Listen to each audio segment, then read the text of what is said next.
Bien, buenas tardes. Comienza la segunda mesa de estas jornadas de género negro de la Universidad Rey Juan Carlos.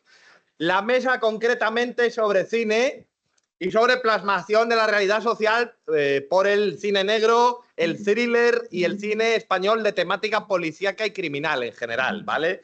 Os voy a dar una charleta corta de introducción a lo que ha sido el cine policíaco español en relación a su representación de la realidad social. Y tras esa charleta corta celebraremos una mesa redonda con dos personajes destacados del cine español y de lo que es dos cineastas destacados del cine español y también de lo que es el género negro en el cine español, ¿de acuerdo? Pues bueno, aquí en la portada estamos viendo además una película que es sumamente representativa, emblemática, paradigmática del cine español como denuncia sociopolítica, que es La verdad sobre el caso Savolta, que hablaba de ese trasfondo real del pistolerismo sindical y patronal de la Barcelona de los años 20, donde los conflictos obreros, sindicales, patronales, los resolvían a tiros y con asesinatos, etcétera, etcétera. Aquí se estaba realizando un paralelismo con lo que iba a ser el golpe de Estado franquista, con lo que era la represión obrera bajo el franquismo, etcétera, etcétera. Fue una película que fue extraordinariamente polémica hasta el punto de que los productores le retiraron la financiación y tuvieron que terminarla los propios trabajadores de la película en régimen de cooperativa, ¿vale? Pásame, por favor, a la siguiente. Bueno, aquí en los orígenes del cine policíaco español no nos vamos a detener mucho, pero hay una influencia clara tanto de, pues eso, de la novela Enigma o la novela Problema, de resolución de casos de intriga, de crímenes, de que os venía hablando Paco Gómez Escribano en la mesa anterior. Aquí vemos una de esas novelas que se imprimían por aquellas fechas. Una estrella de cine ha desaparecido, de Cecil Hodge. Y esta, que es un folletín del siglo XIX, que es imitando a un autor francés, que era Eugenio Sue, de Antonio Altadil, que era Barcelona y sus misterios. El folletín, la novela por entregas, que terminaba siempre en un cliffhanger, en un punto para enganchar al lector, que se publicaba por entregas en periódicos, solía ser vehículo de ideologías obreristas, de socialismo utópico, de anarquismo, etcétera, etcétera, por su denuncia de la situación de las clases más desfavorecidas de la sociedad. Entonces, se considera el folletín de temática criminal un antecedente inmediato de lo que es el género negro, propiamente dicho. Siguiente. Tanto es así que en los primeros pasos del cine español de temática policíaca nos encontramos con películas como esta, que es La secta de los misteriosos. Esto era un serial cinematográfico, era una serie. Se iban proyectando episodios en los cines y la gente acudía cada semana o cada mes a ver un episodio distinto. Y esta película se encontró una copia refundida que unía varios episodios en la Filmoteca del Friuli en Italia, porque es una zona de Italia que había pertenecido al Imperio Austrohúngaro. Era una copia para distribuirla en el Imperio Austrohúngaro, en la época del cine mudo. Y fijaos, ya tiene pues las trampas contra el policía, contra el bueno, con esos pinchos que bajan para acabar con él. Esto lo hemos visto mucho en los cómics, en determinadas series de televisión. Y fijaos, ese virado fotográfico, el azul está representando la noche, ¿no? Así era cuando pintaban o coloreaban los fotogramas en el cine mudo. Sigamos, siguiente. Bueno, esta es una de las primeras películas de temática policíaca en España, aunque parte de una novela humorística de Venceslao Fernández Flores, que habla de un pobre empleado oficinista anónimo que es un desgraciado que vio explotado con un sueldo de miseria y decide convertirse en un criminal. Pero no le sale ser malvado porque es un buenazo y todo le sale mal, ¿vale? De esta película no se conserva apenas metraje, solo 20 y tantos minutos, por desgracia, porque es el primer largometraje, si mal no recuerdo, primero de todos, de Edgar Neville, nada menos. Pasamos a la siguiente diapositiva. Esto que vemos aquí con este individuo tan mal encarado es nada más y nada menos, ya que hablábamos antes de Crónica Negra y de relación entre novela negra y crónica negra, aquí hablaríamos en cuanto al cine de temática policíaca y criminal en España, en la relación entre cine y crónica negra. Esta película es El crimen del Expreso de Andalucía, del que había de ser el máximo artífice como productor, fundamentalmente, del policíaco barcelonés de los años 50, Ignacio Iquino, que era un hombre proverbialmente tacaño, que incluso cuando se había hecho rico y multimillonario se iba con una tartera a traerse la comida de casa y que no decía que no decía acción ni corten para gastar menos cola de película, de lo tacaño que era. Esto lo sabe todavía mucha gente del mundillo del cine español, por eso estoy mirando a Josécho, que es el mayor veterano que hay aquí. Pasamos a la siguiente diapositiva. Fijaos que entonces la Crónica Negra ya formaba parte también de este primer cine español de temática policíaca. Desgraciadamente esta de Iquino, que es una película que además recibió muy buenas críticas en su momento, se ha perdido, no se conserva ninguna copia. ¿Por qué? Porque en aquella época todavía el soporte cinematográfico era nitrato de celulosa, que es un soporte altamente inflamable y que a veces se calentaba, al degradarse se calentaba solo y ardía el solo por combustión espontánea y no se podía apagar porque ardía por dentro de la espira de la película. Entonces, por eso se han perdido, por incendios de laboratorios cinematográficos, se ha perdido la mayoría, la inmensa mayoría del cine mudo español y del cine de esta época, pues fijaos, hasta proporciones monstruosas como de un 80%. Esto que vemos aquí es Barrios Bajos, que es una película de temática policíaca y criminal inspirada en el realismo poético francés de la época y que es de una productora anarcosindicalista de la CNT, de cuando los anarquistas colectivizaron la industria cinematográfica en la zona republicana durante la Guerra Civil y se dedicaron a hacer cine de género. Hicieron musicales, comedias y en este caso Barrios Bajos, que es un melodrama con elementos policíacos y criminales y del cine de realismo poético francés y donde incluso un personaje de gángster, ¿vale? Pasamos a lo siguiente. Es decir, que aquí vemos dos polos opuestos, la mímesis de modelos ajenos, la evasión, entender la literatura policíaca y el cine policíaco como evasión, y otro es el reflejo de la realidad social. Como el cine policíaco y criminal siempre habla de lo peor de una sociedad, inevitablemente acaba reflejando esa sociedad, aunque sea muchas veces por omisión, ¿vale? Cuando hablamos de la posguerra civil y de primer desarrollo del género y de un posible cine negro entrecomillado en España, a propósito decía Fernando Fernán Gómez, el gran actor y director de cine español, decía, no, en España no había cine negro en la época franquista porque la censura no permitía que hubiese ambigüedad moral, como en el cine negro. Los policías siempre tenían que ser los buenos. Pues si tú a un policía franquista lo dejabas de malo o de corrupto, estabas atacando las instituciones del Estado de una dictadura y no se podía. Esto es discutible porque sí que hay elementos del género negro, fuertes influencias del expresionismo y del realismo poético francés en algunas películas de la época, que tienen la misma estética del cine negro norteamericano de aquel momento. Bueno, había una censura terrible, unas represalias terribles por ser la inmediata posguerra civil y en aquel régimen de dictadura. La realidad sociopolítica se edulcoraba mucho porque la censura no permitía otra cosa. Aquí ya se da el doble rasero de que películas extranjeras de cine negro norteamericano, por ejemplo, sí que se podían distribuir con pocos cortes de censura, mientras que hacer un cine negro autóctono era muy difícil, si no prácticamente imposible, porque se estaba hablando de la realidad española y eso estaba mucho más atacado para la censura, con lo cual la censura favorecía más el cine extranjero que el propio, el nacional, por mucho que se llenasen la boca de nacionalismo también en términos de industria cinematográfica, ¿no? Maniqueísmo en el Tratado de las Fuerzas del Orden. Las fuerzas del orden siempre tenían que ser los buenos, pero buenos intachables, impolutos. No se podía criticar a la policía, ¿vale? Es el franquismo, es la censura franquista. El nacionalcatolicismo imperante tampoco permitía una ambigüedad moral. Si había una mujer adúltera, la mujer adúltera tenía que recibir castigo, porque además el adulterio por el Código Penal franquista era delito. Si tú ponías los cuernos a tu marido, ibas a la cárcel, ¿vale? Peso decisivo del sistema de calificaciones administrativas y de las corrientes cinematográficas que se propugnaban como de interés nacional. Además de censura, había órganos de calificación. Si te daban una baja calificación para la película, no te podían distribuir porque no daban apenas puntos a las salas de exhibición y no podían aspirar a más ayudas y subvenciones del Estado. Con lo cual, si te daban una baja calificación, era otra forma de censura, ¿vale? Siguiente diapositiva. Fijaos que todo esto, bueno, pues vemos que hay un montón de corrientes distintas, hay parodias, hay suspense, hay cine de espionaje, todo ello refleja pues la ideología dominante en esa época o bien la pretensión de hacer un cine de evasión, frívolo, que tocase poco a la realidad social, que esto es muy típico también, por ejemplo, del régimen fascista italiano. Se hacía mucho cine frívolo y de evasión, las llamadas comedias de teléfonos blancos, etcétera. Pero también hay un cine negro español, hay un melodrama turbio que refleja aspectos particularmente tétricos y siniestros de la realidad de aquel momento. Pasamos a la siguiente diapositiva. Películas como Barrio de Ladislao Baida, a pesar de que está rodada en la ciudad portuguesa de Oporto, pero está reflejando la miseria de los barrios marginales de los años 40 en aquella época, siempre vuelven de madrugada, donde además se insinúa que los criminales delincuentes, los criminales protagonistas, son por añadidura homosexuales, por si fuera poco. Luego, por la reforma de la ley de vagos y maleantes, la homosexualidad directamente está tipificada como delito también, ¿vale?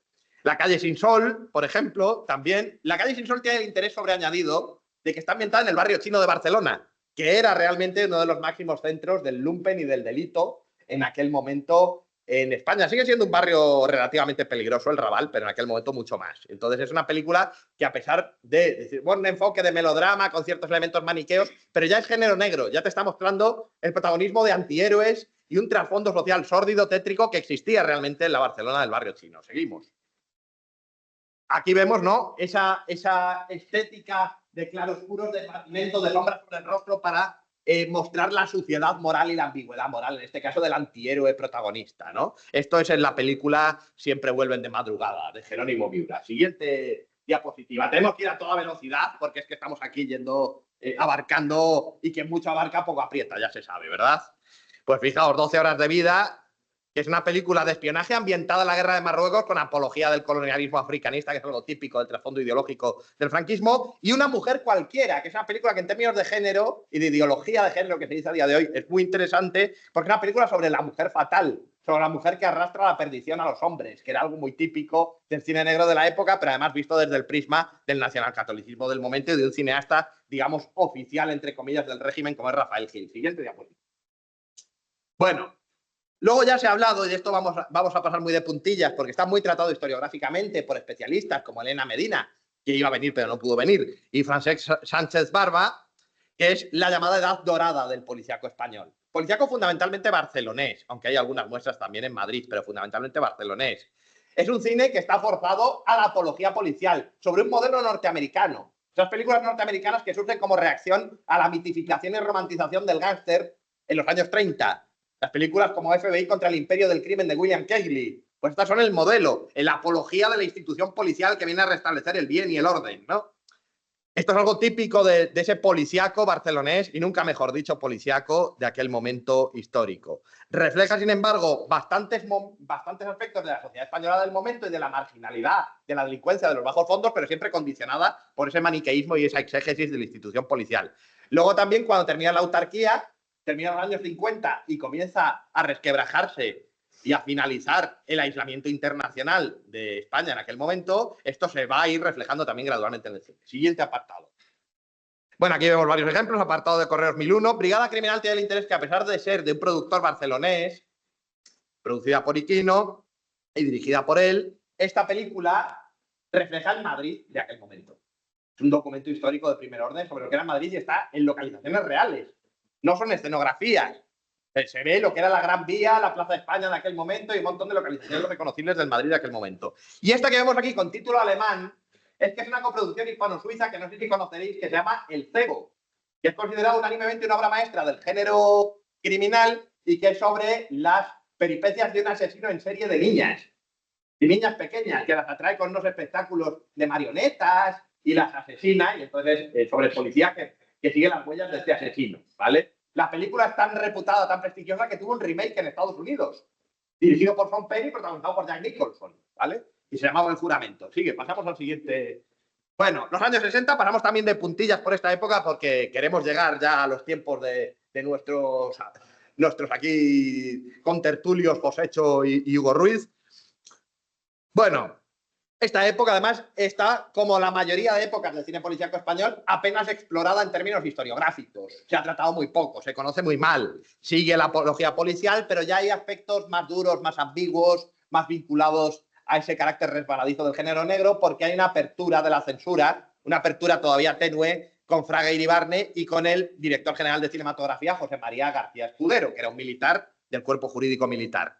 Bueno, se introducen además características formales de las nuevas cinematografías de los 60. Es la época en que el padre de Josécho San Mateo, aquí presente, introduce en nuestro país los magnetófonos portátiles Nagra, el uso generalizado de magnetófonos portátiles. Antes utilizaban equipos de sonido muy pesados y por eso se rodaba siempre en estudio. Pero ya se puede salir a la calle, a localizaciones documentales, porque ya se tienen magnetófonos portátiles que se pueden llevar en bandolera y cámaras de reportaje. Y esto da una contextura casi documental a gran parte de las películas que se hacen, y ya se trabaja más cámara en mano en localizaciones realmente existentes que no son escenografías construidas, y esto también se refleja.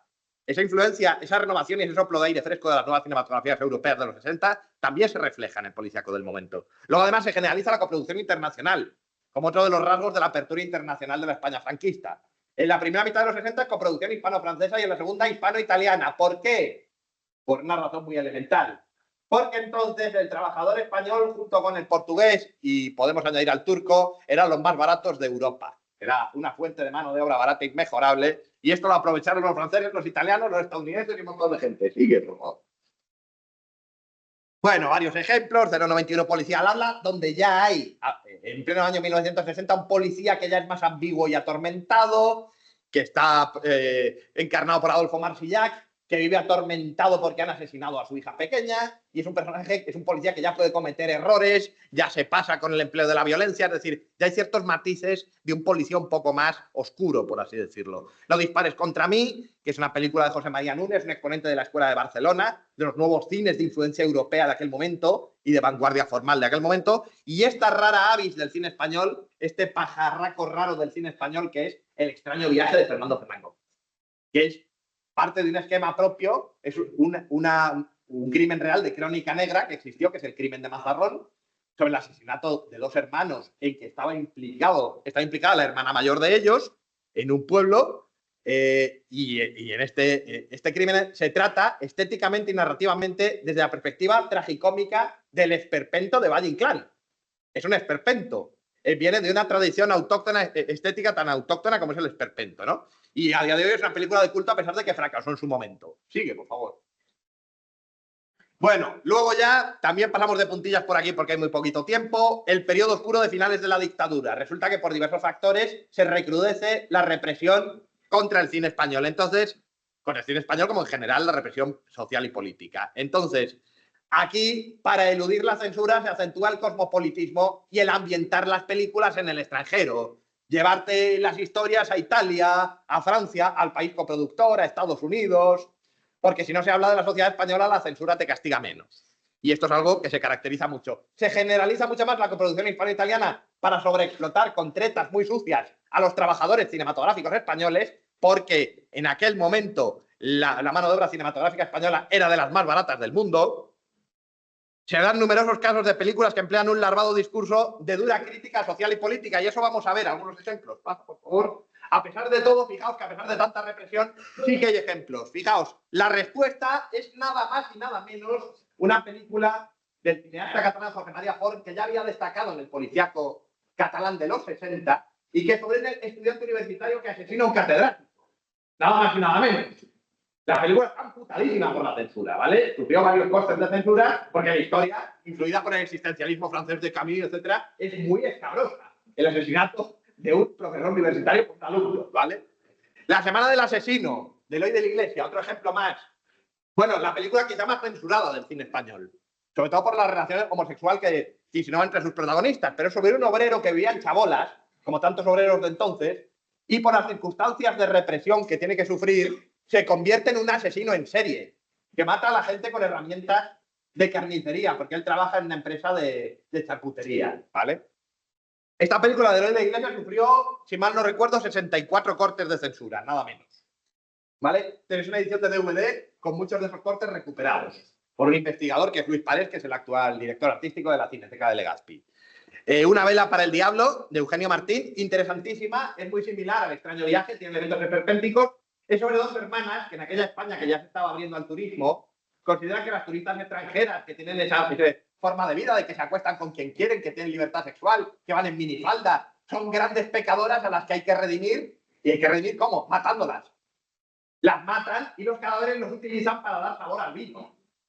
Como se hace, sabéis que con algunos vinos tintos se les mete jamón, se les mete algún fiambre para darle sabor, pues utilizan a las turistas para dar sabor al vino. Sigamos. Bueno, aquí vemos ese ejemplo insólito de ambientación, ¿no? de ese Madrid obrero marginal chabolista de la semana del asesino de Eloy de la Iglesia. Una ambientación real, no de aquellos bares de los barrios de la periferia y el extrarradio madrileño, que eran así, en los barrios de aluvión de los inmigrantes de provincias, ¿verdad? Seguimos. La transición cinematográfica. Aquí ya hay mucha más tela que cortar, aunque vamos a ir muy rápido, y aquí es donde ya entraría las preguntas que le vamos a hacer a Josécho también, porque claro, cuando el gobierno de Arias Navarro en el año 76 levanta la censura previa, lo que aquí se da es que ya empiezan a entrar temas en el cine español y en el cine de temática policíaca y criminal que antes no podían entrar. ya se puede hablar abiertamente de homosexualidad, abiertamente de adictos a la heroína, abiertamente de un montón de temas de los que antes no se podía hablar, ¿vale? También llega la memoria histórica, el policíaco que habla de épocas pasadas de España de una forma mucho más abierta. De hecho, hay una adaptación de lo que decíamos de Aurora de Sangre de Eduardo de Guzmán sobre esta criminal de la época de la Segunda República, que es Mi hija Hildegard, lo que hablábamos antes en la mesa de literatura. Hay una adaptación de Fernando Fernández Gómez de La Transición. La carga política y social se hace mucho más explícita hasta el punto de que hay una corriente de thriller político-policiaco. Pasamos rápido, porque ya sé que es mucha tela que cortar, pero fijaos, aquí están las películas de las que vamos a hablar con este histórico del cine español que es José Cho San Mateo, que hablaremos ahora en la mesa redonda. Bueno, primero hablamos de la película, muy brevemente, la película que inaugura propiamente el cine kinky, el cine de la delincuencia juvenil de los barrios marginales de las grandes urbes. Aquí concretamente en Barcelona, con un cineasta que es José Antonio de la Loma. Esto dará mucho juego con un cineasta con el que ha trabajado mucho José Cho San Mateo y que a mi juicio es el que llega a los pináculos del cine kinky, el que hace las obras maestras dentro del cine kinky, que es El Hoy de la Iglesia. 7 días de enero. Esto es sobre el asesinato de los abogados laboralistas de Atocha. Es un thriller con elementos de no ficción o con elementos documentales sobre el crimen del asesinato en masa de los abogados laboralistas de Atocha, ¿vale? Y Operación Ogro, fijaos, esto es la voladura de Carrero Blanco. Esto es una imagen icónica hasta el punto de que la escena en que vuelan el coche de Carrero Blanco, que se hace con una maqueta, se sigue utilizando para ilustrar documentales sobre esa época histórica, como si fueran imágenes reales de la voladura de Carrero, cuando son efectos especiales, es una maqueta, creo recordar, de Emilio Ruiz, ¿no? Con un coche de juguete. Pero esta película, Operación Ogro, de Gino Pontecorvo, es otra de las películas emblemáticas del thriller político-policíaco de la época. Pasa, por favor, a la siguiente. Fijaos, el crimen de Cuenca sufrió persecución judicial por mostrar torturas que había llevado a cabo la Guardia Civil por un crimen que nunca existió en la Cuenca de la época de Alfonso XIII, para denunciar la brutalidad de los cuerpos policiales, porque la Guardia Civil como institución se sintió aludida y muchos partidarios del franquismo entendieron que estaba atacando una institución que era una de las fundamentales de la represión en la época del franquismo, ¿no? Aunque estaba ambientada en la época de Alfonso XIII. Las películas intentaron prohibirla, fue perseguida por vía judicial y sufrió un verdadero calvario. Y Navajeros, bueno, pues uno de los títulos emblemáticos donde estuvo José Cho San Mateo, si mal no recuerdo, de ayudante de dirección, y que son los títulos emblemáticos del cine kinky, donde se ve las localizaciones reales y la forma en que vivían, hablaban estas personas, etc. Siguiente diapositiva. Bueno, y ya para irnos a lo último de todo, que tenemos poquito tiempo, el cine de lo que entenderíamos pues el régimen político actual, la monarquía del 78. A raíz del decreto Miró de 1983, el Real Decreto de 1983, que establece un sistema de puntos para la valoración de películas, que reduce al mínimo las ayudas al cine español, etcétera, etcétera, se crea un marco para el cine español, ya diríamos, en democracia, ¿no? Bueno, las políticas proteccionistas del Estado, las políticas que se han hecho respecto al cine español y la industria audiovisual española son muy vacilantes, muy borrosas, muy tambaleantes y han condicionado mucho esa marcha un poco errática del cine español en las últimas décadas, ¿vale? Además, a partir de la crisis financiera mundial de 2008, sabéis que, por desgracia, la sociedad en que vivimos se encuentra en un estado de descomposición bastante severo. Entonces, sobre todo a raíz de esta época, el cine de temática policíaca y criminal español, el thriller español, se encuentra en un momento de cierto esplendor y apogeo, a pesar de que en términos cuantitativos hay poca producción, ¿vale? Bueno, la denuncia sociopolítica y la memoria histórica, la continuidad consciente con la tradición del género negro, del noir, del thriller, todo eso son factores importantes en esta época, ¿vale? Pasa al siguiente, por favor.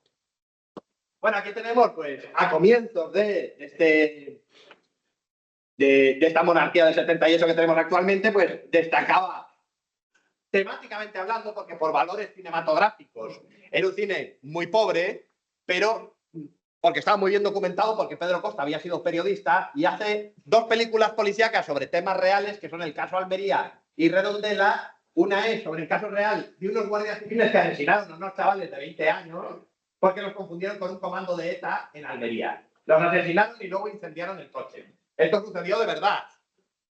Redondela sobre un caso real de corrupción donde estaba implicado el mismísimo hermano de Franco y, por cierto, el padre de un tal Mariano Rajoy Brey. También, por cierto. Bien, Amantes, de Vicente Aranda, con guión de uno de los más grandes de la novela negra española, Carlos Pérez Merinero. ya es un cine negro que habla de memoria histórica y aquí habla del ambiente de represión de la España de los 50, en el franquismo. Siguiente. Y bueno, otro de los exponentes más destacados que ha habido, muy a vista de pájaro todo, porque no tenemos tiempo, del cine policíaco español reciente ha sido Enrique Urbizu, con títulos donde la denuncia sociopolítica está muy presente. En todo por la parte hay mucha influencia de Chester Himes, del que hablábamos en la mesa de literatura. La Caja 507 está denunciando la corrupción fundamentalmente urbanística y las mafias internacionales en la Costa del Sol, que sabéis que es un problema terrible, la Costa del Sol sobre todo. España es uno de los mayores nidos de mafias internacionales, ¿vale? Y no habrá paz para los malvados, donde se entremezclan diversos temas, entre ellos la amenaza del terrorismo integrista islámico, etc. Seguimos. También, pues, dentro de los títulos más recientes o que han marcado tendencia, decíamos La isla mínima y que Dios nos perdone, que son películas sobre el esquema de Memories of Murder de Bong Joon-ho, sobre investigaciones que no se pueden resolver porque la sociedad es tan corrupta que no permite que se resuelvan estos casos criminales, ¿no? Y La isla mínima, por añadidura, es una película que entrelaza el policíaco como otros títulos recientes, como pueden ser El sustituto de Óscar Aybar, son títulos que entrelazan la temática policíaca y criminal con la memoria histórica. La isla mínima está hablando de los últimos años del franquismo y cómo la sociedad corrupta y caciquil de la Andalucía profunda en los últimos años del franquismo y el continuismo entre la policía franquista y la policía de la transición y del régimen democrático posterior, que no se ha depurado y sigue siendo la misma, e contribuye a entorpecer la investigación criminal y encubre los crímenes de los propios policías que habían cometido excesos y brutalidades en el franquismo, ¿vale? Que Dios nos perdone, también sabe parte sobre este esquema y está ambientado en la JMJ, en las Jornadas Mundiales de la Juventud de Acogida del Papa que tuvieron lugar en Madrid, y muestra todas las miserias de Madrid y del Madrid céntrico a través de la investigación del asesino en serie de ancianos.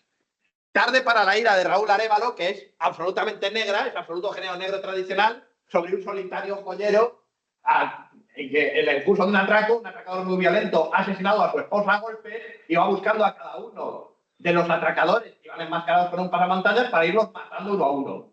Y es el retrato de los ambientes más sórdidos, marginales y técnicos que se pueden encontrar en Madrid, porque además está ambientado en su mayor parte en Madrid capital. ¿Vale? Pasamos al siguiente y ya desembocamos en algo que ya nos interesa mucho también. Bueno, decíamos, el sustituto, que fijaos, habla de cómo España, la España franquista y todavía de la transición, es un refugio internacional de nazis, de criminales de guerra nazis, y de cómo los policías que investigan eso no pueden ir más allá, porque esos criminales de guerra están protegidos por diversos poderes, ¿no? Por diversos aparatos de poder.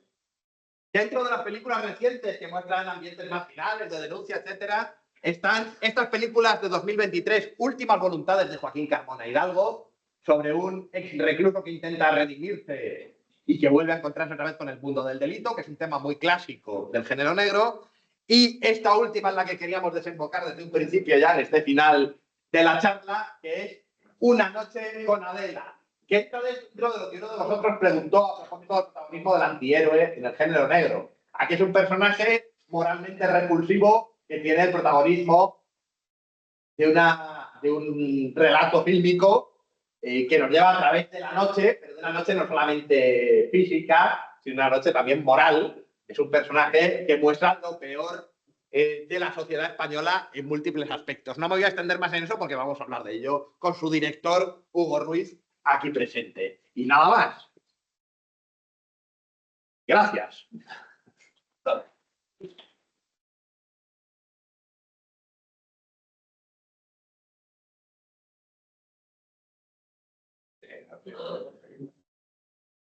No lo creo, pero bueno, antes de que entremos en materia, que me está, como era de temer, cuando mucho se abarca y poco se aprieta, Josécho me hace de meticón y me empieza a decir, te has dejado el crack, efectivamente, el crack de José Luis García, el 1, a mí la 2 me parece muy interesante también, sobre la falsilla del género negro está reflejando determinadas realidades españolas de corrupción, etcétera, etcétera. El crack 2 y el crack 0 también me interesan mucho, pero bueno. Y luego el arreglo de José Antonio Zorrilla, también de la época de la transición, también que está mostrando aspectos de corrupción social. Bueno, pues podemos pasar, creo yo, a las presentaciones en primer lugar. Aquí tengo a mi siniestra, a Josécho San Mateo, que es un gran histórico del cine español, director de cine, ayudante de dirección de casi todos los cineastas españoles de entre los años 60 y 80. Fue además ayudante de dirección de algunos particularmente emblemáticos, como pueda ser Eloy de la Iglesia, como Manuel Gutiérrez de Aragón, etcétera, etcétera. Y tiene un largo currículum en ese sentido, con varios premios, con una trayectoria internacional. Ha trabajado con Berlanga, que quiere que lo diga, y se ha traído la camiseta del verdugo de Berlanga para que lo digamos.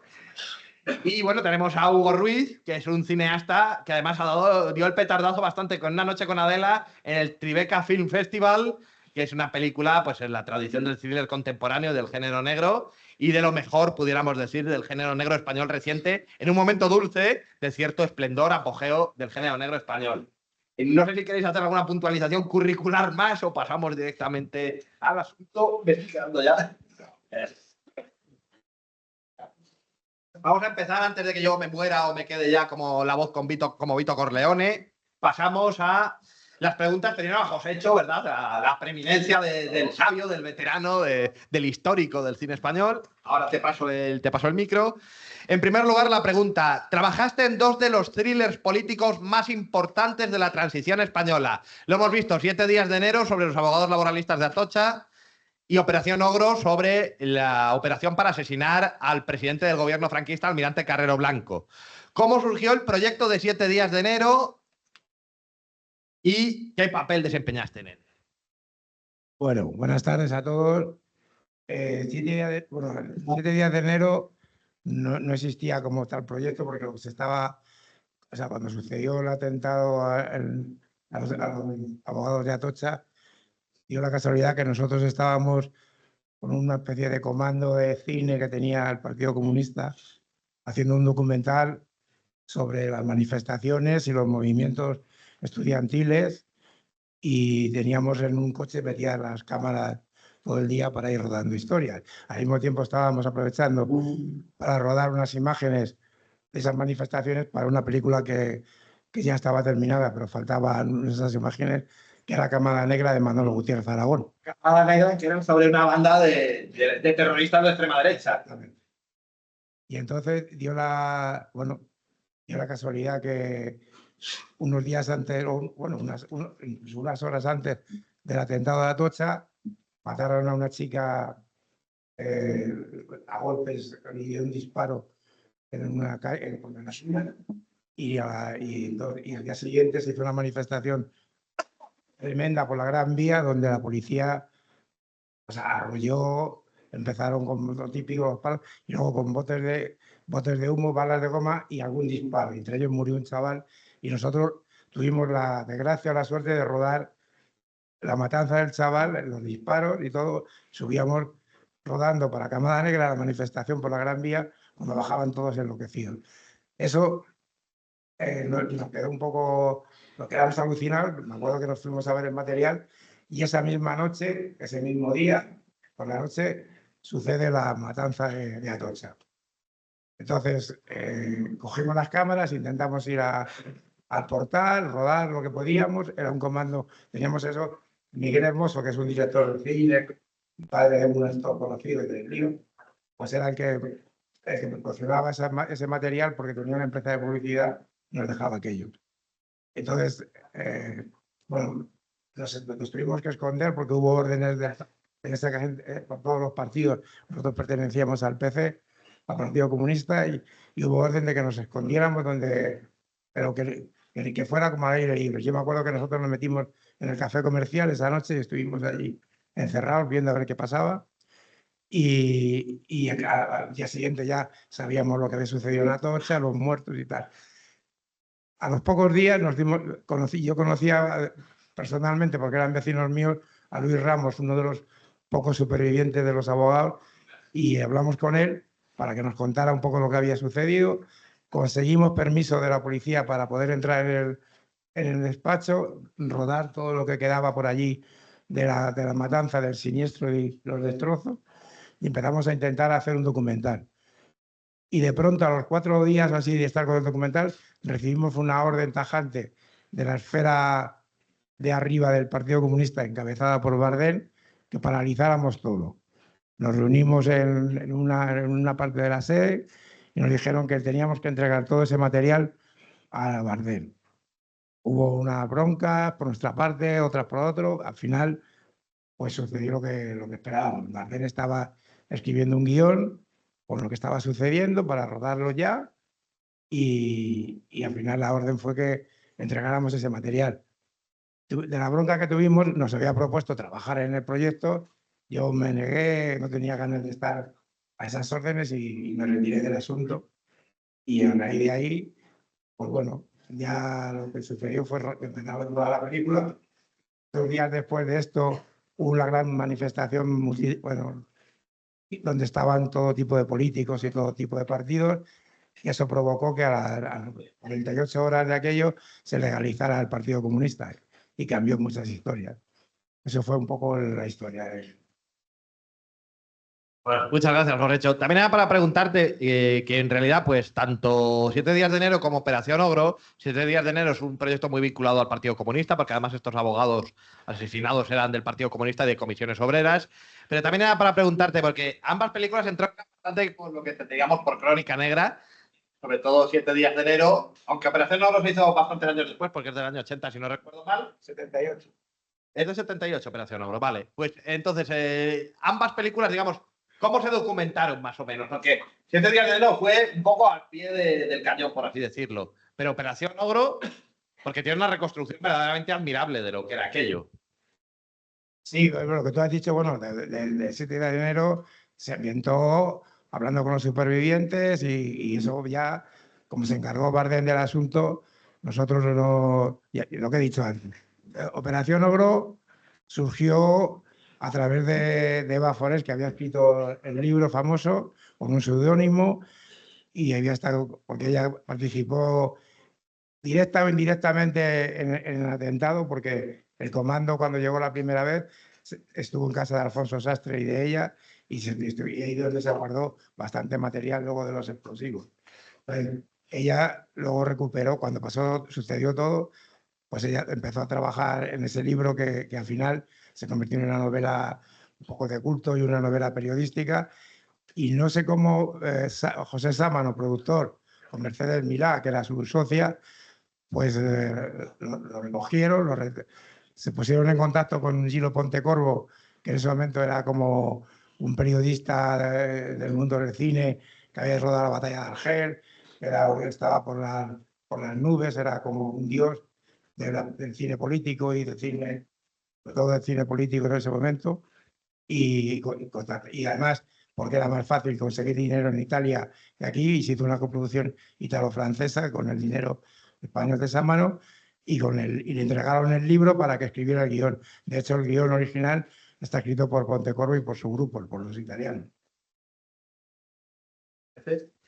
Bien, bueno, pasamos a uno de los puntos fuertes dentro de la temática de cine policíaco de denuncia social, y es algo que ha estado muy de moda y sigue un poco en boga también, que es el cine kinky y el género kinky en general. Tú trabajaste con uno de los cineastas o el cineasta más emblemático del género kinky, bueno, el más emblemático junto con su fundador, José Antonio de la Loma, que fue Eloy de la Iglesia, que era un cineasta muy particular, un cineasta que a veces no estaba muy bien visto incluso desde la propia izquierda.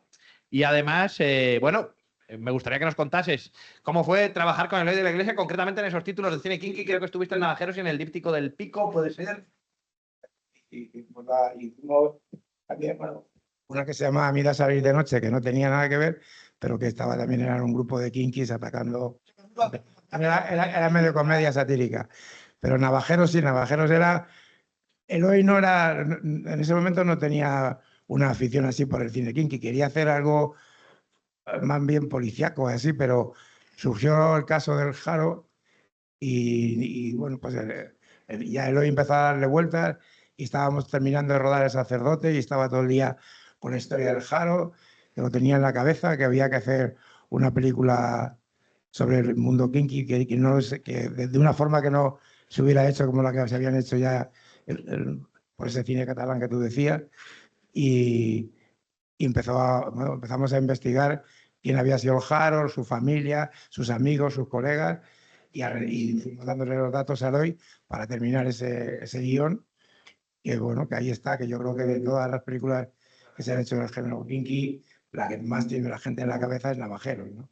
el personaje de Hades. Te quería preguntar, porque tanto en Navajeros como en El Pico, esto es interesante para vosotros como estudiantes de periodismo en ese sentido, ¿no? Son películas que también entroncan bastante con la crónica negra, porque algunos de los actores del cine kinky fueron kinkis en la realidad, y luego además, por añadidura, porque el Luis de la Iglesia, por determinadas razones, pues conocía muy bien los ambientes marginales. De hecho, este protagonista, Jorge Luis Manzano, era chapero en Villares de Madrid, antes de que lo conociera Eloy de la Iglesia.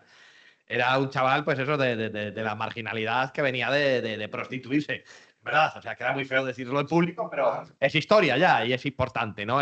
Es que Iglesia, pues conoció a Jorge Luis Manzano porque Jorge Luis Manzano era chapero.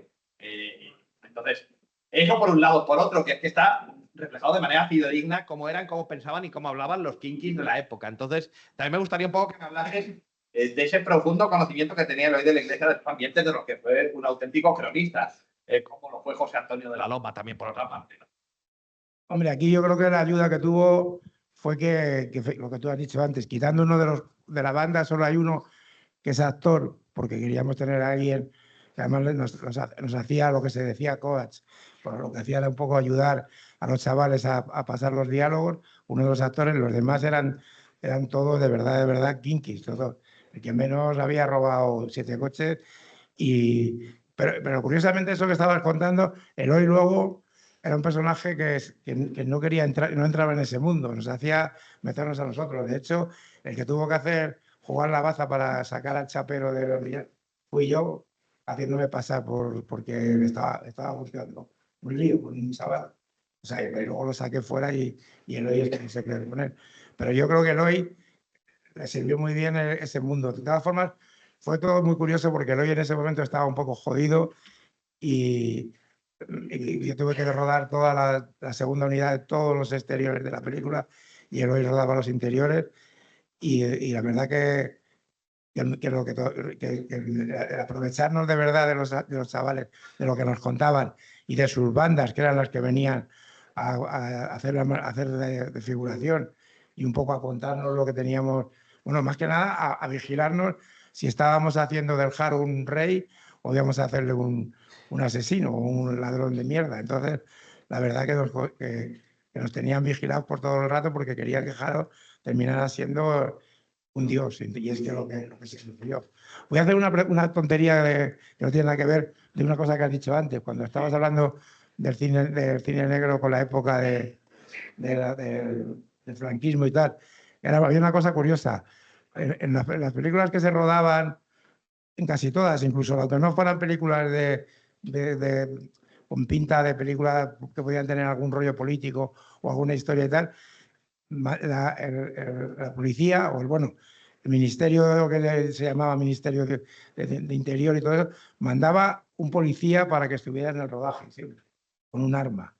Entonces yo me acuerdo que un señor que se llamaba Klimovsky, que era director de cine, que era muy listo, empezó a hacer que esos policías trabajaran en las películas como actores, con lo cual nos ahorrábamos llevar a un especialista. Teníamos las pistolas de verdad y cuando sacaban la pistola y la manejaban muy bien porque eran policías. Y ahí se hizo famoso el Billy el Niño y Ramón Lillo, que fueron unos tíos bastante cabrones y asesinos, pero que sí que eran actores gracias a esta película. Pues muy interesante esto que nos estás contando. Bueno, pues lo mismo, eso se hacía antes con los policías, pero fijaos, se da ese fenómeno del que habéis hablado algunos cuando habéis intervenido en la mesa de literatura, que era la romantización del delincuente. Esto en la época de los kinkis es tremebundo. Sabéis que hay una documentación enorme de mitificación o de romantización del kinky. Incluso hay un género de rumba, de música, que es la rumba kinky, sobre todo. También hay en otros géneros musicales, en otras corrientes musicales, como el heavy metal, de Panzer y de otros grupos, donde se habla, o de Obús, etcétera, donde se habla de la figura del kinky y se le exalta como un rebelde contra el orden establecido y como, bueno, uno de los grandes mitos románticos que es el del rebelde contra el orden establecido, ¿no? Entonces también se dice que el cine kinky, como el cine de gángsters norteamericano de los años 30, está contribuyendo de alguna forma a mitificar o romantizar al kinky. Entonces esto dio lugar a una polémica social. Porque, bueno, cineastas como Eloy de la Iglesia o incluso el Carlos Saura de Deprisa, pues tienen una visión bastante, digamos, casi apologética del kinky. Entonces, hubo una polémica dentro del propio cine kinky. Había un cine kinky de extrema derecha que hablaba de inseguridad ciudadana, que fustigaba la figura del delincuente o de las circunstancias sociales que daban lugar a ese delincuente, o lo mostraba como un pobre desgraciado hijo de esas circunstancias. Y otro cine que sí, que aunque hay crítica social en él, sí se ve una postura más favorable al marginal como una figura romántica y rebelde, ¿no? Y esto es propio del cine de la Iglesia, ¿no? Que es un cine muy valioso en localizaciones reales, mostrando ambientes reales de la marginalidad de la época. Bueno, yo creo que podríamos pasar, si quieres añadir alguna cosa, pasamos ya a hablar. Sí, La sí. pregunta a Hugo. Bueno, Poner el trailer de. sí, pues antes de hablar con Hugo Ruiz, sería buena idea que veamos un momento el tráiler de su película Una noche con Adela, que tenéis disponible, por cierto, en Filmin y en Flixolé también. Bien. Y en Amazon también está, por lo visto.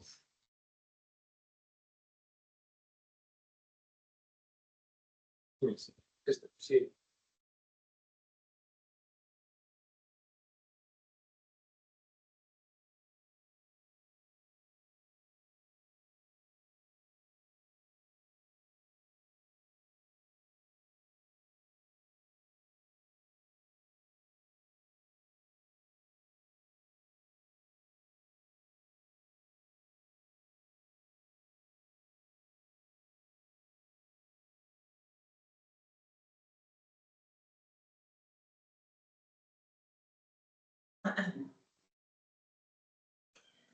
Un poco más. Sí,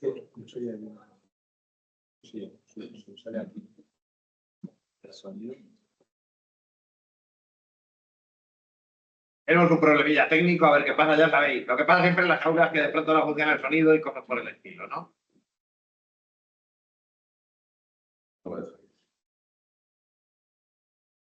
Asegurado porque es. Tengo una cosa antes. Ahora aprovecha, Aprovecha, José, interviene un momentito. contar chorradas de las películas. No, de Operación Ogro quería contaros que, curiosamente, ahora con el tiempo se ha ido descubriendo. Bueno, nosotros lo sabíamos porque convivimos. Para hacer la película tuvimos que convivir con parte del comando de ETA que había participado, porque el Puente Corvo, que era tan maravilloso y tan Dios y tal, vino con una idea de la película totalmente diferente a lo que había sucedido. Él quería volar el coche de otra forma, quería hacer muchas cosas que no correspondían para nada a la película, y ahí hubo pues historias metidas. Pero una de las cosas que incluso queríamos sacar era que Kissinger con la CIA había colaborado en el atentado. Pues se dijo que estaba la CIA involucrada en el asesinato de Claro, Carrera. de hecho, 3 días antes del atentado hubo una reunión de Carrero Blanco con Kissinger que terminaron a hostia. Una discusión tremenda, porque quería meter las bases, Kissinger meter unos aviones y bases en España, y Carrero Blanco se negó. Precisamente todo eso. Luego, además, estando a 200 metros de la embajada de Estados Unidos, con Kissinger ahí durmiendo, a mí me extrañaba muchísimo que a 2 calles más para allá, un comando estuvieran haciendo las obras que se hicieron, todo lo que luego, porque todo lo que rodamos y todo lo que hicimos correspondía a la realidad, y entonces era imposible no darse cuenta que ahí estaba pasando, sobre todo si estaba con la gente en el cielo. Que por cierto, hablando de esa documentación que había en el thriller político-policiaco de la transición y de lo que tú decías, de lo que es más que un rumor, es algo muy persistente, una sospecha muy persistente de que estaba la CIA norteamericana, la Central de Inteligencia Americana, implicada en el asesinato de Carrero Blanco por una serie de indicios muy sospechosos. Pero hay más cosas también. Por ejemplo, en cuanto al díptico del pico del hoy de la Iglesia, es que entonces los servicios secretos cubanos, la Dirección General de Inteligencia de Cuba, por lo visto, tenía un infiltrado en la Guardia Civil que pudo averiguar que había altos mandos del benemérito cuerpo de la Guardia Civil involucrados en el narcotráfico de heroína. Y esto se refleja en el díptico del pico de Eloy de la Iglesia y en un proyecto nonato, nunca realizado de Eloy de la Iglesia, que es Galopa y corta el viento, que es una película sobre los amores entre un guardia civil y un kinky, si no recuerdo mal, que nunca se llegó a rodar, pero que parte también de esa información fehaciente, real, de los servicios de inteligencia cubanos sobre cómo había gente del alto mando de la Guardia Civil implicada en el tráfico de caballo, ¿no? De hecho, Navajeros se intentó también, pero ahí Eloy tuvo miedo, entonces se intentó meter también a policía que estaba metida infiltrada y vendiendo la droga a los propios chavales, ¿no? Pero de hecho incluso se hablaba de que llegaban a comentar que el Jaro era un infiltrado y tal, o sea que hubo historias para no dormir con ese follón. Y fue tremendo, o sea, y es verdad que Eloy, una vez que agarró, que se metió, yo creo que ha sido el que mejor ha defendido y ha sabido mantener ese cine, ¿no? Porque entre los picos, como tú dices, y Navajeros, todos los personajes tienen una vida muy real. Bueno, pues lo ponéis con el sonido así, o que sea, para que lo podamos Sí, ver. vamos a poner hagamos una idea. títulos en inglés, pero para que veáis un poco el... Para que veáis un poco por encima de qué se trata la película.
Ahora comentáis un poco el...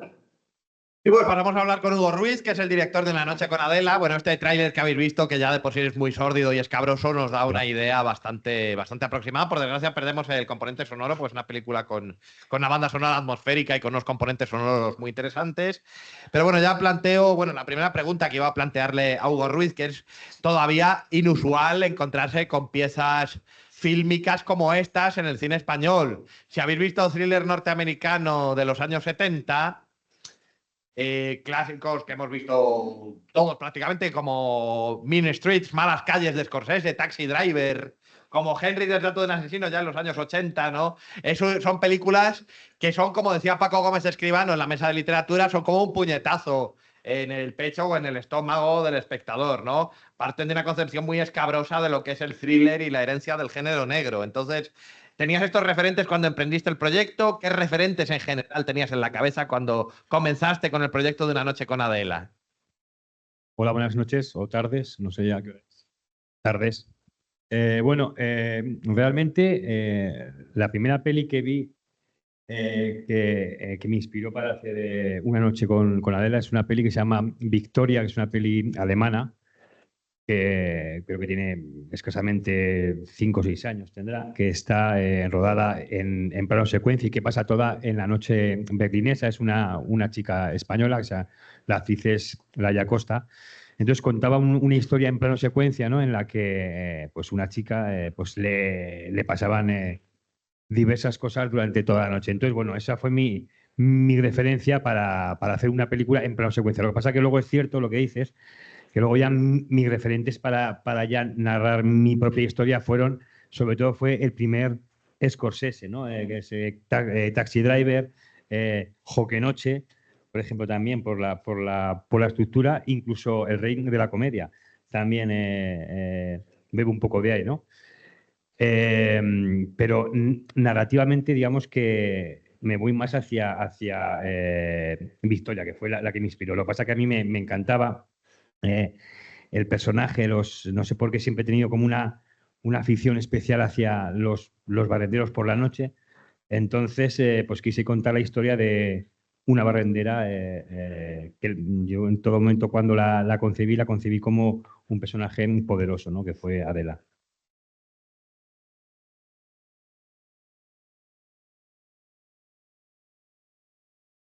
Bueno, como decíamos antes, a propósito del protagonismo de antihéroes de la novelística de Jane Thompson, Carlos Pérez Merinero, pues uno de los elementos que provocan más tensión, más intranquilidad, más malestar en esta película es precisamente la imposibilidad aparente de empatizar con este personaje. Es decir, esto se transmite a la realización, a la planificación, a la dirección de actores, todos los aspectos formales y conceptuales y narrativos de la película están impregnados de esa sensación, digamos, un tanto lodosa, incómoda, sucia. En fin, esto, bueno, podrías hablarnos del trabajo que realizas en este sentido, las elecciones que realizaste como director en este sentido, y también por qué se quiso partir de un personaje tan desagradable y con el que es tan difícil empatizar. Pues sí que es cierto que fue una decisión un poco complicada porque cuando yo empecé a escribir este guión, yo sabía perfectamente que el personaje que estaba creando era un personaje que no iba a gustar a todo el público, ¿no? Que es un personaje, pues yo decía poco amable, pero bueno, es una forma suave de definirlo, ¿no? Entonces, claro, tuve un hándicap que era que primero que el personaje, como tú dices, no sabía que al espectador le iba a costar empatizar con él, pero encima luego el propio tempo que tiene la película, si juntas esos dos factores, pues es una película que tenía que crear algo más para que el espectador, digamos, se enganchara, ¿no? Entonces tuve que crear ciertos cebos, ¿no? Que es como, por ejemplo, pues para que el espectador estuviese, digamos, enganchado a la película de una manera o de otra. Por ejemplo, ¿no? Pues cuando ella se pone una cámara colgada, ¿no? Que el espectador diga, pero ¿por qué una barrendera se pone una cámara?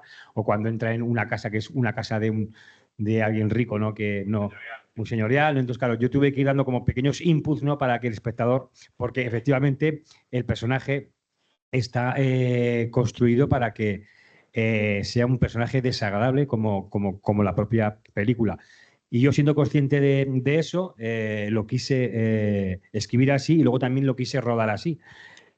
Porque bueno, yo es cierto que aquí no buscaba llegar a todos los públicos. El cine es el cine, ¿no? El cine tiene que remover. Yo lo que pretendía es que el público, cuando se fuera de la sala, pues no se fuera indiferente. Y bueno, y aquí, parafraseando a mi admirado Woody Allen, ¿no? Yo no sé cuál es el secreto del éxito, pero sí que sé cuál es el del fracaso, que es intentar tener contento a todo el mundo. Entonces yo sabía que es un... Y de hecho, la película, afortunadamente, pues las críticas han sido todas increíbles y ha sido multipremiada, pero el público en general o la ama o la odia. Hay esa polaridad precisamente, pero está hecha así, digamos, entre comillas, a idea.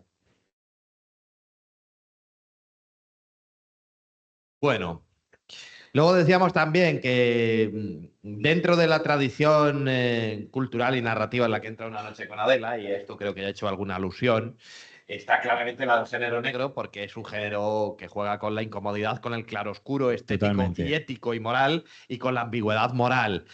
No sé si eres lector de novela negra habitual, si te interesa especialmente este género, ejemplos contemporáneos como James Ellroy, películas españolas recientes como Que Dios nos perdone de Sorogoyen, Tarde para la ira de Raúl Arévalo, Últimas voluntades de Joaquín Carmona Hidalgo. Es decir, todo esto de las corrientes del género negro en literatura y en cine te interesan especialmente, cuáles son tus autores favoritos, etcétera, etcétera. Pues fíjate que por ejemplo, en literatura no especialmente. Leo, por ejemplo, un tipo que me gusta mucho, que es Pierre Lamaitre, no sé cómo se dice, Lamaitre, no sé cómo se dice, Pierre Lamaitre, que es que me gusta muy, y en el cine todos que has dicho, ¿no? O sea, bueno, toda esa charla que has dado que es fantástica sobre el cine. A mí, por ejemplo, el cine negro me gusta más, curiosamente, el clásico, fíjate.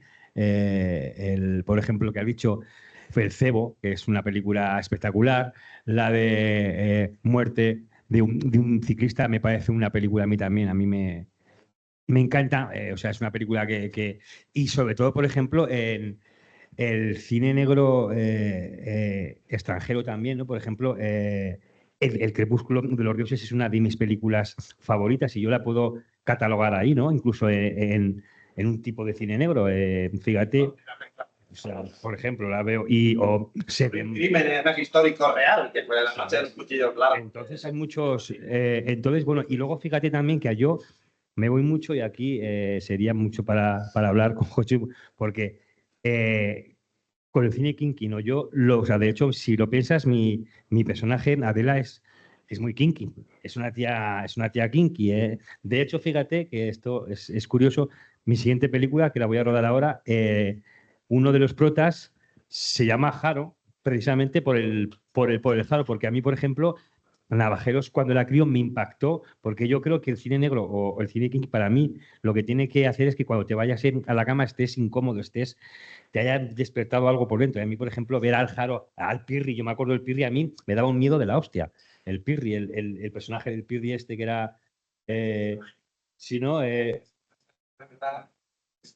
claro, por eso te digo. Entonces, yo me voy mucho hacia ese lado.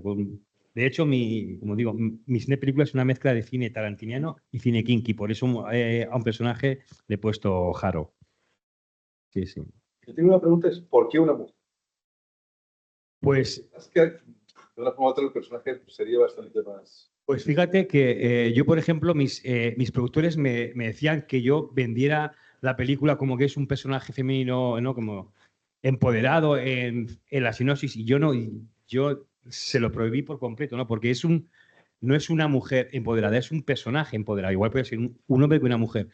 Yo vi una mujer realmente porque cuando pensé en una barrendera, pensé en una tipa corpulenta andando por la calle, entonces fue el primer flash que tuve y entonces por eso decidí que era mujer, pero luego no quise explotarlo, o también, por ejemplo, de problemas mentales, ¿no? Que también estamos muy con el salud mental. Yo dije que, por favor, en la sinopsis no quería ni empoderamiento femenino, ni temas de salud mental, ni nada, ¿no? Quería que fuese el personaje por sí el que hablara, ¿no?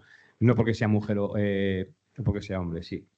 Hombre, podríamos decir que la película, en cuanto a reflejo de la realidad social, refleja varios temas que están bastante en boga en realidad, que es eso que se dice de las personas menos privilegiadas porque, pues, por su físico no encajan con los estereotipos de belleza. Por ejemplo, también. Es mujer, es enferma mental, es toxicómana, es decir, es pobre, es de una profesión estigmatizada, porque los profesionales de la limpieza y de la higiene pública son muy necesarios, pero están estigmatizados por su profesión. Parece que por ser basurero, por ser barrendero, o sea, una especie de paria social, eso también está ahí, ¿no? Entonces, eso es importante, ¿no?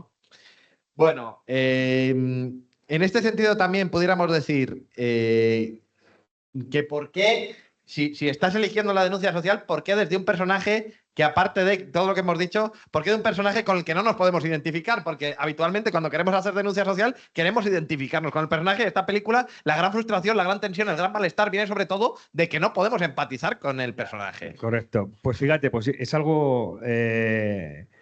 Es que yo, por ejemplo, la película primero construí el personaje en sí, y luego me saltó, o sea, quiero decir, no, fue un proceso inverso. Yo no quería hacer una lectura social. Yo quería contar una historia. Lo que pasa es que luego, conforme la iba escribiendo, me iba llevando al tema social. Yo, por ejemplo, aquí hay mucha gente católica, apostólica, que digo yo, ¿no? Que no ha entendido la película porque pensaba que yo estaba haciendo una crítica a la Iglesia, y no estaba haciendo una crítica a la Iglesia, estoy haciendo una crítica a la mala praxis de la doctrina cristiana, que no es lo mismo, ¿sabes? Y más bien podríamos decir a la moral farisea dominante. Efectivamente. Efectivamente. No, sí, tal cual. Entonces, claro, pero por ejemplo ha habido gente que religiosa, ¿no? Que le ha molestado mucho este punto de vista. Y una cosa que dentro de lo que venimos diciendo es muy interesante, y hay un paralelismo con Que Dios nos perdone, para que la hayáis visto, de Sorogoyen, en que está hablando de un monstruo creado por la moral católica. Totalmente, en este sentido. Totalmente. Una moral que se supone que tiene que ser absolutamente ejemplar y crea unos seres monstruosos. En el caso de Que Dios nos perdone, es un asesino en serie de ancianas creado por la represión moral y sexual del catolicismo. Totalmente. Y aquí, pues, otra persona también creada por la represión del catolicismo. Familia, bueno, sí, sobre todo por el qué dirán, ¿no? Que es algo que en mi casa siempre En mi casa, pues por circunstancias, han sido una familia que no han sido, digamos, o sea, el dogma cristiano tal cual, joder, ojalá todo el mundo hiciera lo que dice el cristianismo, no robarás, eres un tío fantástico. Pero claro, o sea, quiero decir, pero porque eso son unas bases maravillosas, pero luego, claro, hay que llevarlas o sea, lo que no puede ser es que tú tengas esas bases y luego digas, el domingo ¿cómo se dice? Me confieso y luego ya puedo seguir haciendo lo que quiera hasta el domingo siguiente. Entonces, eso en mi casa estaba como súper arraigado porque han sufrido, pues hace muchos años sufrieron ciertas consecuencias de falsos cristianos o con estas dobles morales, ¿no? Entonces, pues bueno, también lo quería reflejar porque me parece que España ha sido un país y sobre todo en el franquismo y en el post del qué dirán, ¿no? Era como algo totalmente, el qué dirán estaba, ya te digo, sobre todo en los años 70, 80. Entonces, bueno, es lo que he querido reflejar, pero hay mucha gente que no lo ha entendido así. Bueno, pero es que luego hay un aspecto que también, digamos que el problema que se le ha achacado muchas veces, incluso filosóficamente, a la moral cristiana, es que es muy difícil o imposible de cumplir, por lo menos íntegramente, porque todo es ejemplar y todo se basa en el sacrificio de la vida terrena en pos de la vida, digamos, celestial o ultraterrena. Entonces, claro, aquí contrasta esa moral tan férrea, esa moral religiosa tan férrea, con la corrupción social ambiente y la podredumbre social ambiente, Con todo. como en la película de Sorogoyen, ¿no? Sí, sí, todo. O sea, aquí, bueno, de hecho, desde el principio, el propio personaje pues está haciendo justamente lo que no dicen los parámetros cristianos, ¿no? Que es un poco pues, el hedonismo casi puro, ¿no? Sexual, lúdico, de drogas, ¿no? Entonces, o sea, todo, porque toda la película, un poco el personaje está metido un poco en ese ambiente que es lo contrario a lo que las leyes cristianas, por una cosa así, dicen, ¿no? Bueno, ya para ir finalizando y antes de dar paso al público y a un turno de preguntas y de sugerencias, etcétera, te quisiera preguntar, te lanzo una pregunta y en general, para los que estudiáis audiovisuales, tiene mucho interés. Bueno, y también Jorge puede tener algo que decir al respecto como veterano de luenga trayectoria o de luenga data en el audiovisual español. Partir de una producción de bajo presupuesto, low cost, española, enfrentarte con los circuitos de distribución, exhibición que están muy concentrados, muy oligopolizados por multinacionales estadounidenses. Y encontrarte un panorama donde es tan difícil colocar un producto cinematográfico en el mercado es muy desmoralizador de entrada. Es decir, ¿cómo te enfrentas tú a esta situación? ¿Cómo te sobrepones a esa desmoralización de entrada para sacar adelante un producto tan atípico y lograr colocarlo realmente en un mercado tan hostil y tan concentrado cada vez en menos circuitos, en menos películas, en menos multinacionales estadounidenses, etcétera? ¿Cómo te enfrentas y te sobrepones a todo eso? Porque hay que tener más moral que el alcoyano, que se dice vulgarmente. Sí, porque bueno, ahí sí que es cierto que una película como la mía, pues no es fácil como tú dices, de colocar, ¿no? Bueno, cuando yo escribí, cuando yo rodé esta historia, no pensé en ningún momento, o sea, yo solo pensaba en que quería contar esta historia. Y como también era consciente que no iba a ser una película para todos los públicos, pues ya partes de esa base que no tienes muchas expectativas. Yo sí que quería que fuese una película, digamos, que se dice festivalera, ¿no? Que es una película en la que ha tenido un recorrido muy, muy, muy importante y ha sido súper premiada. Pero, ¿sabes qué pasa? Fíjate que yo, antes cuando he visto esta pregunta, es cierto que yo creo que, por ejemplo, si alguien quiere empezar a hacer una primera película de bajo presupuesto, digamos, o que no tenga un presupuesto, digamos, normal, que es como en el cine español, creo que el cine negro es algo bueno para eso, porque el cine negro es un cine sin muchos artificios, es un cine muy de guión, es un cine muy La miseria. de personajes, claro, entonces no es es en la calle, entonces claro, yo creo que para empezar a hacer tu primera película, el género cine negro, yo creo que es ideal, te digo en serio. Sí, ahora bien, yo siempre lo digo, ¿no? Que la clave está en el guión. Para mí, tal cual. Hay un axioma, ¿no? Que dice que con un buen guión puedes hacer para mí es un axioma, una mala película, pero con un mal guión jamás harás una buena película. Harás una película que puede tener éxito, que puede tener buena fotografía, pero jamás será una buena película, ¿no? Entonces, bueno, pues para empezar yo creo que hay que trabajar mucho, mucho el guión, insisto, y creo que... Sí, sí, no, no. Yo decía que hay una cosa, por eso de las nuevas generaciones o los que se estén planteando arrancar otra película y meterse en una lucha como hizo él. Este país tiene una manía con el cine, porque yo la he vivido hace muchos años, desde Joselito hasta aquí, y quizá quitando un poco el caso Berlanga, que era una cosa que aunque parecía que su cine era como todo igual, era todo mentira, y ojalá hubiera existido y hubiera hecho todos los años una película de lo que va sucediendo en este puñetero país. Hay una manía de repetir, de repente de lanzarse la primera película y hacer todo lo mismo, ¿no? Ahora dado por la película y con las mujeres maltratadas y todos los casos de tal, entonces hay 8 o 9. Antes, otra vez empezó una especie de cine negro político, tal, y hay como 15 o 20. Entonces, hay una queja tremenda de que el cine español se está cayendo en la sala, que la gente se aburre, porque llega un momento que es que dice, he visto una y ya no veo más, o sea, y cuando llega un caso, pues como por lo menos el haber hecho tu película, lanzarte y decir voy a romper, hago una película que, por lo menos, porque si para hacer una película hay que comenzar otra vez un problema político de unos chavales o un toque que le pasa a no sé quién, o la mujer que está maltratada, o el marido. Sí, totalmente. Ya, pero sí que hay 27 y 800 series. Pero, ¿sabes qué pasa? O sea, estoy totalmente de acuerdo. Lo que pasa es que ahora mismo hay muchos, y yo eso creo que va en contra de lo que es la creación artística, que ahora mismo muchos guionistas hacen su guión por lo que dicen los logaritmos de las plataformas. Y es una pena. Es decir, una plataforma ahora mismo está esto de moda, y entonces todo el mundo tiene que ir hacia allí porque saben qué es lo que las plataformas te compran.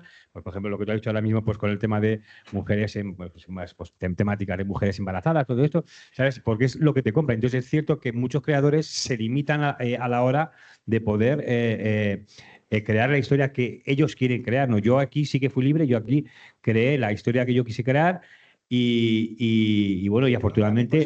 Por eso me parece que yo yo la he visto ya 2 veces la peli, me acuerdo que fui al estreno, Sí, sí. y me sorprendió porque me había hablado Tote de Trenas, uno de los productores de la película, pero no me lo podía creer y me sorprendió, porque era de repente abrir los ojos a otra historia, porque mira, el caso está ahora, ¿qué película va a llevar llevamos por la Academia del Cine Español a los Oscars?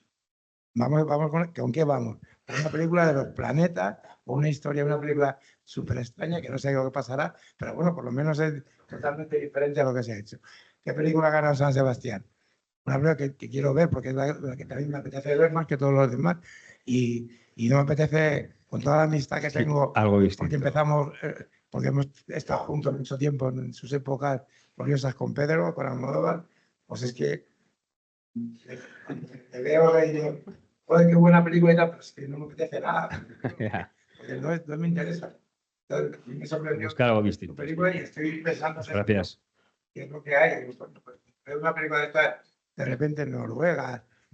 Ayer vi una película austriaca de una directora sobre la comida, sobre el estilo que se llama no sé qué Fero. El cine nórdico es fantástico. A mí me encanta el cine nórdico. Me siento y me quedo nueva, aunque no tenga nada que ver con el cine negro. Bueno, si os parece, pasamos a la ronda del público, como quien dice. Bueno, a propósito de lo que veníamos diciendo, de levantar proyectos audiovisuales en este panorama tan aciago y desolador de la España reciente y actual, o a propósito de películas que hayáis visto, que conozcáis, de cine negro, sobre el proceso de realización de las películas, etcétera, sobre lo que os apetezca y os interese en términos de audiovisuales, pues tenéis a 2 profesionales del audiovisual español con trayectoria y demás, por si queréis plantear preguntas, sugerencias, etcétera, etcétera. Si alguien tiene algo que plantear.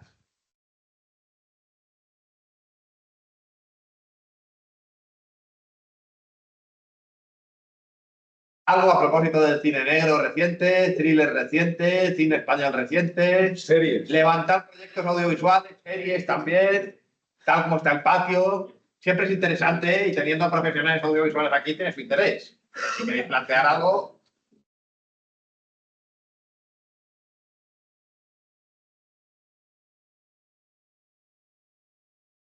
Bueno, pues nada, pues se levanta la sesión. Estas oportunidades no se dan muchas veces, pero como queráis. Se levanta la sesión de estas jornadas, de estas dos primeras mesas. Queda la mesa de periodismo, que es el día 11 de noviembre. Y nada más, muchas gracias por asistir el día de hoy.